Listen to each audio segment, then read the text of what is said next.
Hey everyone, and welcome to Salon. Today, we're going to unpack something really fascinating, a truly unexpected shift that's happening right at the heart of China's huge auto market. All right, so let's get right into it. What we're looking at today comes from a pretty revealing study. It's the 2026 Young Women's Auto Market Insight Report, and it's from the Tengyi Research Institute. And believe me, this thing pulls back the curtain on a transformation that's, well, it's shaking up the entire automotive world. You know, for years, the auto industry had this really simple playbook, right? If you wanted to capture the youth market, you built cars for young men.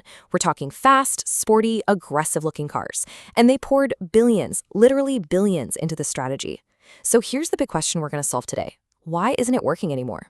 So just look at what was happening between 2020 and 2025. You had all these car companies releasing a flood of new models. Think about the Avar 12, the Luxeed S7, the Zeekr 001. Every single one was built on this one core idea, that young men were the ticket to the youth market. But as we're about to see, this was a giant miscalculation. Right. So while the entire industry was busy looking in one direction, the ground was literally shifting underneath them. The market was changing in a huge way. Let's dig into the story of this really dramatic transformation. Okay, get ready for this. This is the first big shockwave from the data. Between 2020 and 2025, the entire youth car market, we're talking about buyers under 35, it collapsed by a staggering 30%. I mean, sales just plummeted from over 10 million down to 7 million. A huge chunk of the market just, poof, disappeared. And this is where the story gets really interesting. So that top chart, it confirms that massive drop in overall sales. But now, look at the bottom chart. While the whole market was shrinking, the gender balance was doing a complete 180. The share of young women buying cars didn't just grow a little, it surged right past the 50% mark. They actually became the new majority. The report doesn't mince words. It says it plain and simple. Young women have become the new driving force in China's youth car market. So let's be clear. This isn't just some passing trend. This is the new reality. So that brings us to the big question, right? Why? What on earth caused such a fundamental shift? Well, to really get it, we have to look at two very, very different paths that buyers are taking. And wow, this slide just lays it all out. You can see this huge divide. In 2025, almost 60% of young men went for a used car. But at the exact same time, nearly 90% of young women chose to buy a brand new car. It's wild. The men were basically leaving the new car market in droves, and it was women who were stepping right in to fill that vacuum. So why the huge split? What's going on here? Well, for young men, the used car market just became way too attractive to pass up. I mean, think about it. You could get the status of a premium brand, like a secondhand BMW or an Audi, for the same price as a brand new economy car. And their main reason for buying? Usually for longer trips, road trips, that kind of thing. But for young women, it was a totally different story. They were all about the reliability and the cool new features you get with a new car, mostly for zipping around the city and running daily errands. Just two completely different mindsets and two completely different sets of needs. Okay, so if young women are the new core customers, well, that means automakers need to tear up their old playbook and write a brand new one. Let's break down what this new driver actually wants in a car. And this is so important. This chart shows a really crucial difference in what they prioritize. Now, both groups care about the same three things: price, brand, and safety. But look at the order. For men, price is king. It's number one. For women, though, brand comes first, then safety. It might seem like a small change, but just reordering those top three has massive implications for how you market and design a car. And it gets even clearer when you look past the top three.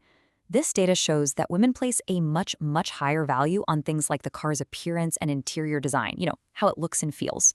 Also, smart features like assisted driving are a big deal. And so is the quality of the service you get. For them, it's not just about getting from point A to point B anymore. It's about the whole experience. And you can see how this focus on looks and style directly translates into what they're actually buying. In 2025, more than half of all young female buyers picked a car that fit into one of these three categories: cute and compact, sleek and sporty, or elegant and stylish. The good old traditional sedan? Yeah, it's kind of getting left in the dust. Okay, and here is maybe the biggest piece of the puzzle. This combination of city driving plus a love for smart tech has made young women the main force behind EV adoption. Just look at that jump. In only 5 years, the percentage of them buying pure electric cars absolutely soared from just 12% all the way up to an incredible 55%. So whenever you have a market shift this big, this fundamental, you're always going to have clear winners and losers. So let's take a look at which brands really understood the assignment and which ones are still stuck playing by the old rules.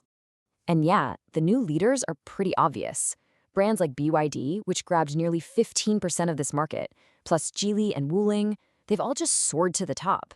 And the reason is simple, really. They built exactly what this new customer wanted. Cars that are stylish, smart, affordable, and just perfect for city living. Now, it's not just them. Other brands are adapting and doing really well. Look at Smart and Firefly. Their share of female buyers is over 30 and even 40%. And of course, the tech-focused brands like Tesla, Xpeng, and Xiaomi are making huge gains too. But what about those companies that stuck to the old male-focused strategy? Well, a lot of them are really struggling to keep up. Okay, so let's boil this all down. What are the three most important things to take away from all this? First, this takeover is absolutely real. Young women are, without a doubt, the new majority in the youth new car market. Second, there's a great divide. Men have pretty much moved over to the used car market, leaving women to champion the world of new, stylish, and smart EVs. And that brings us to number three, the strategic imperative. For any car company that wants to win over the youth market, the future is female. Designing for her isn't just an option anymore. It's the only way to win. And that just about wraps up our deep dive. You know, the big question this leaves us with is, what does this mean for the future of car design, not just in China, but all over the world? That's something to think about. From all of us here at Salon, wishing you prosperity in the year of the horse.